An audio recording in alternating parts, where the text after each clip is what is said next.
ዓለም ብዙዎቻችሁ ውስጥ ያለውን ጥንካሬ በቀላሉ አትገነዘብም። በዚህ የተነሳ እንደ ተራ ዕቃ ትቆጥራችሁና ትሳለቅባችኋለች። በዚህ ጊዜ ተስፋ መቁረጥ፣ አልፈለግም ማለት፣ መሸነፍ የሰው ልጅ ተፈጥሯዊ ባህሪ ነው። አንዳንዶች ግን አሉ፣ ሲወድቁ የሚጠነክሩ፣ ሲናቁ ከፍ የሚሉ፣ በውድቀት ውስጥ ወደ ትክክለኛው ማንነታቸው የሚቀዝፉ፣ እንደ ንስር ከፍ ብለው በመብረር ወደ ትክክለኛው ማንነታቸው ልክ የሚደርሱ። የአሊባባው መስራችና ባለቤት ጃክ ማ ከነዚህ መካከል አንዱ ነው። 33 ድርጅቶች ፈትነውት የወደቀ፣ በሄደበት ሁሉ የአትችልም ማህተም የተለጠፈበት ይህ ሰው ዛሬ የዓለምን ዲጂታል የንግድ ታሪክ የቀየረ ግዙፍ ምሰሶ ነው። ጤና ይስጥልን ውድ የቻናላችን ቤተሰቦች፣ በዚህ ልዩ ዝግጅት ተቋማት የናቁትን፣ የገዛ ቤተሰቦቹ ሳይቀሩ ተስፋ የቆረጡበትን፣ ነገር ግን ከሁሉ በላይ በራሱ ተማምኖ የዓለምን የፋይናንስ ማማ የተቆናጠጠውን የጃክ ማን ያልተሰማ የህይወት ፊልሚያና የነፍስ ፍለጋ ጉዞ በጥልቀት እንቃኛለን። እስከ ዝግጅታችን ፍጻሜ ድረስ አብራችሁን ቆዩ። ጃክ ማ በ1964 ዓ.ም በቻይናዋ ሃንግዡ ከተማ ውስጥ ከድሃ ቤተሰብ ነው የተወለደው። አባቱ ያኦ ጁሻንግና እናቱ ኩይ ዌንካይ በቻይና ባህላዊ የሙዚቃ ቲያትርና በዚሁ የወግና የዜማ ጥበብ የሚተዳደሩ ባለሙያዎች ነበሩ። ይህ ፒንግታን የተባለው የባህል ጥበብ ረጅም ታሪኮችን በባህላዊ ሙዚቃዎችና በአስቂኝ ቀልዶች ቀላቅሎ ሰውን የማስደመም ታላቅ የይዘት ፈጠራ ሳይንስ ነው። ጃክ ማ ዛሬ በዓለም አቀፍ መድረኮች ላይ ሰውን የማሳመንና ኃይለኛ የንግግር ክህሎትን ያገኘው ገና በልጅነቱ በቤት ውስጥ ወላጆቹ ሰዎችን በዚህ ጥበብ ሲያስደምሙ አይቶ በማደጉ ነው። ጃክ ማ ለ9 ዓመታት ያክል በየቀኑ በብስክሌት ረጅም መንገድ እየተጓዘ ለቱሪስቶች በነፃ አስጎብኚ በመሆን የእንግሊዘኛ ቋንቋውን በተግባር ተለማመደ። ይህ አስቸጋሪ አስተዳደግ የቻይናን ባህላዊ እይታ ከውጭው ዓለም አስተሳሰብ ጋር እንዲያዋህድ ትልቅ አቅም ሆነው። በድህነት ውስጥ እያደገ ቢሆንም የነፍሱ ግዙፍነት ግን ከቀጭን አካሉ በስተጀርባ በሚስጥር ያብብ ነበር።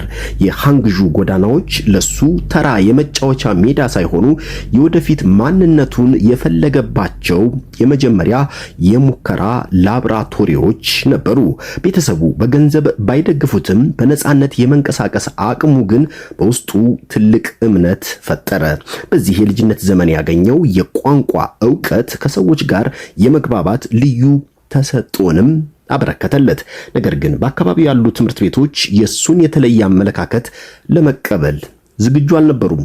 እሱ ግን በትምህርት ደካማ ቢባልም በተግባራዊ ሕይወት ውስጥ ግን ንቁና አስተዋይ ተማሪ ነበር። ይህ የመጀመሪያው የሕይወት ምዕራፍ ወደፊት ለሚገጥሙት ታላላቅ ውድቀቶችም ጠንካራ መከላከያ ካባ ሆነለት።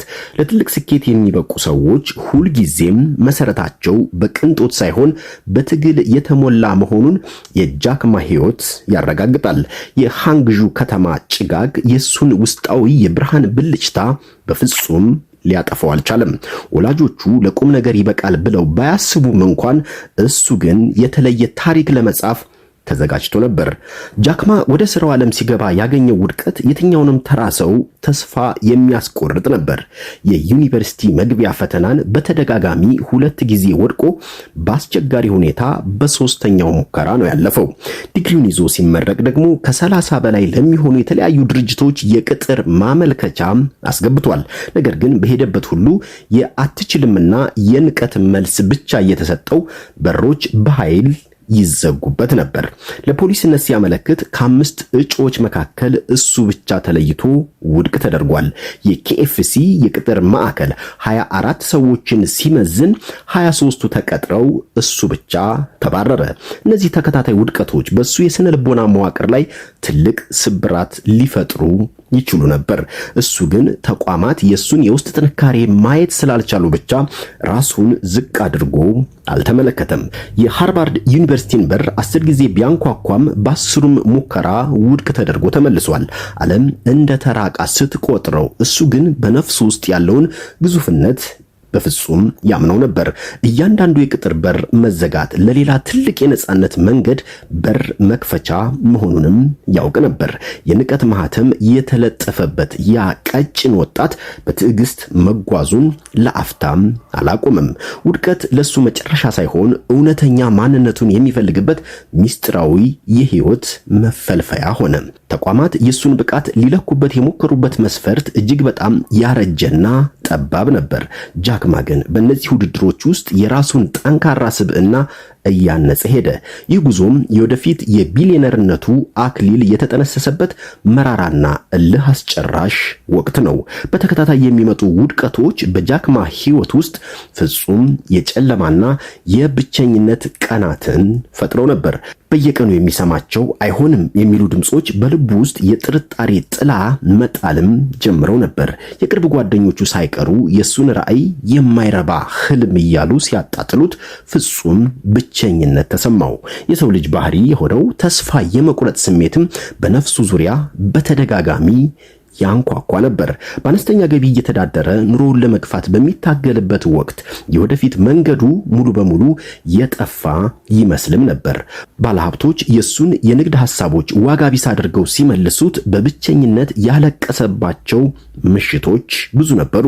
ይህ ተስፋ የመቁረጥ ወቅት ግን የውስጡን የጽናት ማገዶ ይበልጥ ያቀጣጠለ ሚስጥራዊ ኃይል ሆነ። ሲወድቁ እንደሚጠነክሩት ንስሮች ልዩ ተፈጥሮ እንዳለው ያስመሰከረውም በዚህ ወቅት ነበር። ጃክማ ተስፋ መቁረጥን እንደመሸነፊያ ሳይሆን ረፍት መውሰጃ አድርጎ የመጠቀም ጥበብም ነበረው። የውስጡ ድምጽ ከተቋማት ጩኸት በላይ ጎልቶ ስለሚሰማው ወደ ኋላ ለማፈግፈግም አልፈቀደም። እያንዳንዱ የስብራት ትዕይንት ወደ ትክክለኛው የማንነቱ ልክ የሚቀዝፍበት መሪም ሆነለት። ይህ የጨለማ ምዕራፍ ለታላቁ የዲጂታል ብርሃን መወለድም ዋነኛው መነሻና መሰረት ነበር። ሰዎች በሱ ላይ ሙሉ በሙሉ እምነት አጥተው በተለዩት ጊዜ እሱ ግን ከራሱ ጋር ቃል ኪዳን ገባ። ተስፋ መቁረጥን ድል አድርጎ የመነሳት ጉልበት ከራሱ ጥልቅ እምነት የሚመነጭ መሆኑንም በተግባር አሳየ።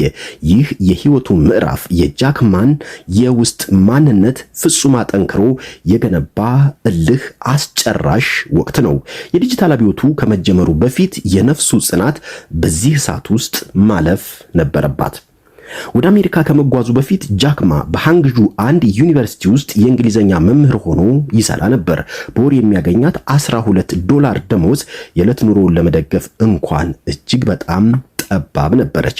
ነገር ግን ተማሪዎቹን በታላቅ ፍቅርና ጉልበት ያስተምር ስለነበር በአካባቢው የሚወደድ መምህር ለመሆን በቃ። ይህ አስተማሪነቱ የሰዎችን ልብ የመግዛትና የመምራት የመጀመሪያ ክህሎቱን ያዳበረበት ወቅት ነበር።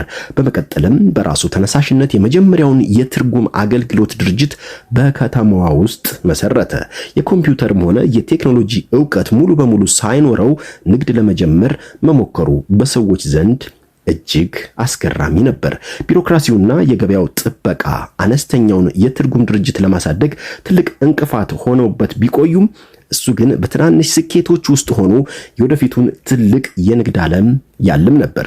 ይህ የትርጉም ስራው ከውጭው ዓለም ነጋዴዎች ጋር እንዲገናኝና አዳዲስ እድሎችን እንዲፈልግ በር ከፈተለት። በጊዜው የገዛ ቤተሰቦቹ መምህርነቱን ይዞ በሰላም እንዲቀመጥና ጉዞውን በከንቱ እንዳያጠፋ ደጋግመው ይመክሩት ነበር። የቅርብ ሰዎቹም የሱን ተንቀሳቃሽነትና ፍለጋ እንደ ስራ ፈትነትና እንደ ክሽፈትም ይቆጥሩት ነበር። እሱ ግን በጠባቧ ክፍል ውስጥ ሆኖ የዓለምን የኢኮኖሚ መዋቅር የሚቀይርበትን ስልት ያጠናል። ወደ አሜሪካ ከመሄዱ በፊት የነበረው ህይወቱ ሙሉ በሙሉ በትናንሽ የህልውና ትግሎችም የተሞላ ነበር። ይህ ወቅት ግን የሰዎችን ባህሪና ፍላጎት በጥልቀት የተረዳበት ታላቅ የትምህርት መድረክ ሆነለት። ቴክኖሎጂውን ባያውቅም የሰዎችን የስነ ልቦና ፍላጎት የማንበብ ልዩ ብቃትም ነበረው። ይህ የዝግጅት ዘመን ለቀጣዩ ታላቅ የዓለም አቀፍ እድል ዋነኛ ድልድይ ሆኖ አገልግሏል። እንደ አውሮፓውያን አቆጣጠር በ1995 ዓ.ም አሜሪካ ያደረገው ድንገተኛ ጉዞ የጃክማን አእምሮ ሙሉ በሙሉ ቀየረው። በኮምፒውተር መስኮት በኩል ለመጀመሪያ ጊዜ ኢንተርኔት የሚባለውን አዲስ ዓለም በተግባር አየ። ቢራ የሚል ቃል በድህረ ገጹ ላይ ሲጽፍ ግን የቻይና ስም ወይም ምርት አለመኖሩ በነፍሱ ውስጥ ብሔራዊ እልህና የንግድ አብዮት አቀጣጠለ። ይህ የድንገቴ እውነት የቻይናን አነስተኛ አምራቾች ከዓለም አቀፍ ገበያ ጋር የማገናኘት ታላቅ ዕድል ፈጠረለት። ወደ ሀገሩ ተመልሶ 7 ጓደኞቹን በአነስተኛ አፓርታማ ውስጥ ሰብስቦ የሰማዩን ያክል የራቀውን ራዕይም አካፈላቸው። ምንም አይነት የቴክኖሎጂ ዕውቀት ሳይኖረው የገንዘብ አቅሙ ጠብታ ሆና ሳለች በጨለማ ውስጥ ሆኖ የነገውን ግዙፍ የዲጂታል ማሳም መሰረተ። ጃክማ ያንን ታሪካዊ ምሽት ሲያስታውስ ቻይና ኢንተርኔት ምን እንደሆነ ገና በደንብ ባላወቀችበት ዘመን እኔ ግን የወደፊት ዕድላችን እዚያ ውስጥ እንዳለ በጽኑ አምን ነበር ይላል። አሊባባ የሚለውን ስምም የመረጠው ለዓለም አቀፍ ገበያ በቀላሉ የሚገባ እንዲሆን ብቻ ሳይሆን የተዘጉትን የዓለም የንግድ በሮች ሁሉ በሮች ሆይ ተከፈቱ በሚል የቴክኖሎጂ አስማት ለመስበር ነበር ይላል። ያቺ ጠባብ አፓርታማ የቢሊዮን ዶላር ህልም የተጠነሰሰባትና የቻይና ዲጂታል ንግድ የተወለደባት ታሪካዊ ስፍራ ሆነች።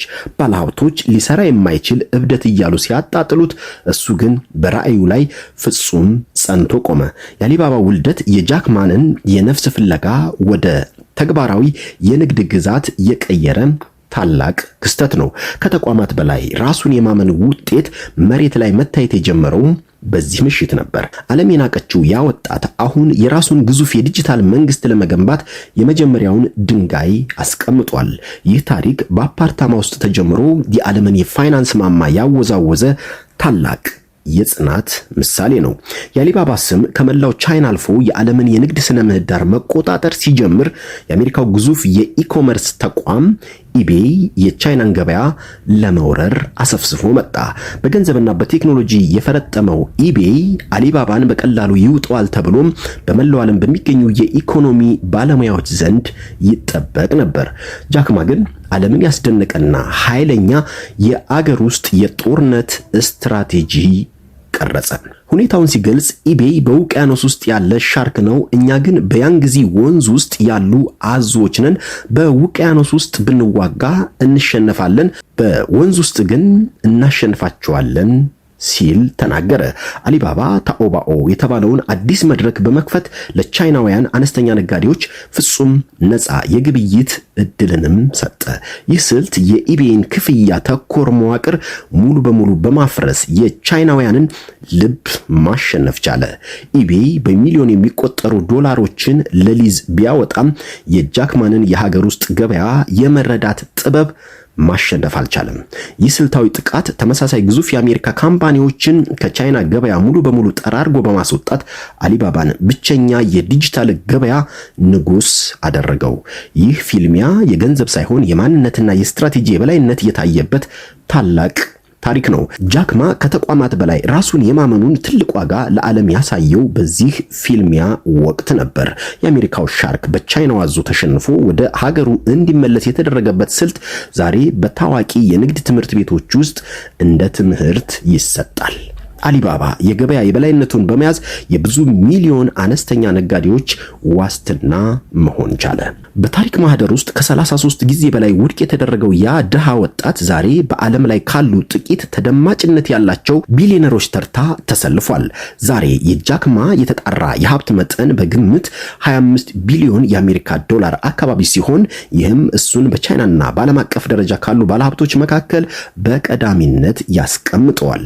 ገንዘብ ለሱ የድካሙ ፍሬ ብቻ ሳይሆን ለናቁት ተቋማትና ለተሳለቁበት ጓደኞቹ ያሳየው የልህና የማንነት እውነተኛ መስተዋት ሆነ።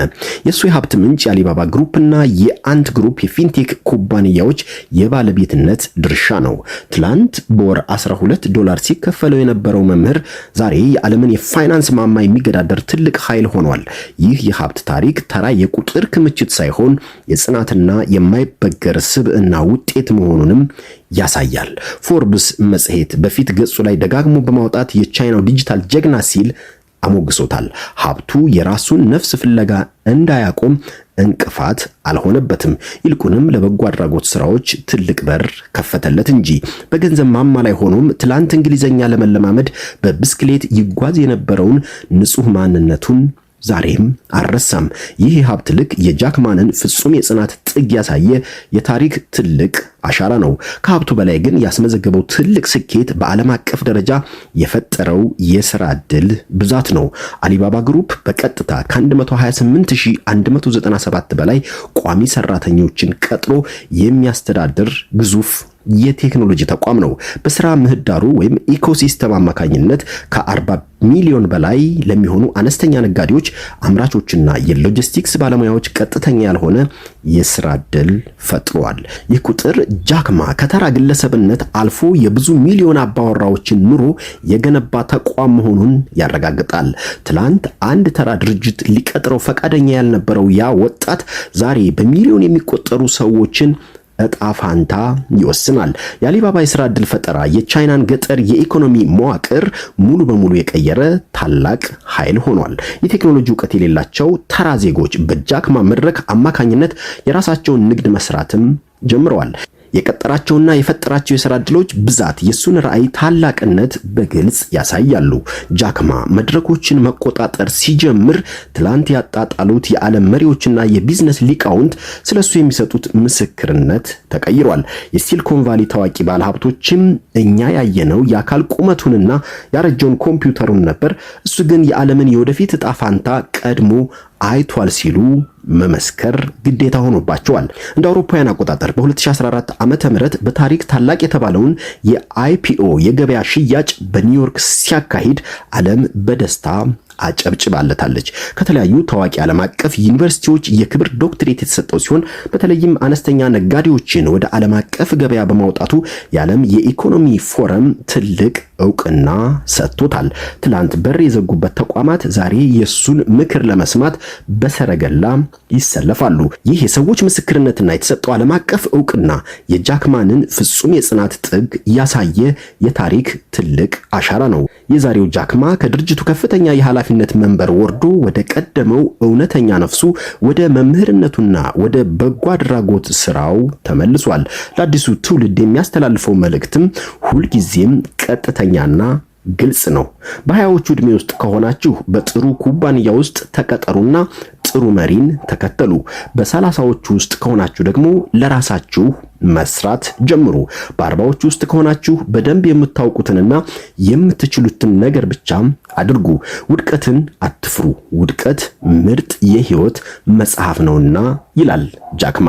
የሱ ህይወት ከውድቀት ስብርባሪዎች ተነስቶ የተሰፋ ዘላለማዊ ማሳያ ነው። ጃክማና የራሱ ነፍስ ፍለጋ የማይነጣጠሉ፣ በመጨረሻም የሰው ልጅ ምንም አይነት ተቋም ወይም ስላቅ ሊገታው የማይችለው ፍጹም የጥናት ጥግ እንዳለው ያረጋገጡ የታሪክ አሻራዎች ናቸው። ያስታውሱ፣ ዓለም የእርስዎን ዋጋ ባልተረዳችበት ቅጽበት እጅ መስጠት ፍጹም ምርጫው ሊሆን አይገባም። በጃክማ ህይወት ውስጥ ያየነው ትልቁ እውነት ውድቀት ማለት ጉዞ ማቆም ሳይሆን ወደ እውነተኛ ማንነት የሚወስድ ድልድይ መሆኑን ነው። ተቋማት ቢንቆትም፣ ሰዎች ባያምኑትም፣ እርስዎ ግን ከሁሉ በላይ በውስጡ ባለው መለኮታዊ ኃይል ላይ ፍጹም እምነት ይኑሮት።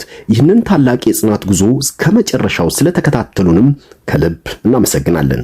ይህ የጃክማ አነቃቂ የህይወት ታሪክ በውስጡ አዲስ የሥራና የጽናት እሳት ካቀጣጠለ ቪዲዮውን ላይክ በማድረግ ለሌሎች እንዲደርስ ያድርጉ። በሰዎች ከመገፋትና ተደጋጋሚ ውድቀት ጀርባ ስላለው ስውር ስኬት የእርሱ አስተያየት ምን እንደሆነም ከታች ባለው የአስተያየት መስጫ ላይ ያጋሩን። እንደዚህ ያሉ የዓለምን ታሪክ የቀየሩ ድንቅ ገጸ ባህሪያትን፣ ያልተሰሙና ስልታዊ የህይወት ጉዞዎችን ሁልጊዜ እንዲደርሱት ከፈለጉ ቻናላችንን ሰብስክራይብ በማድረግ ቤተሰብ ይሁኑ። ጤና ይስጥልን።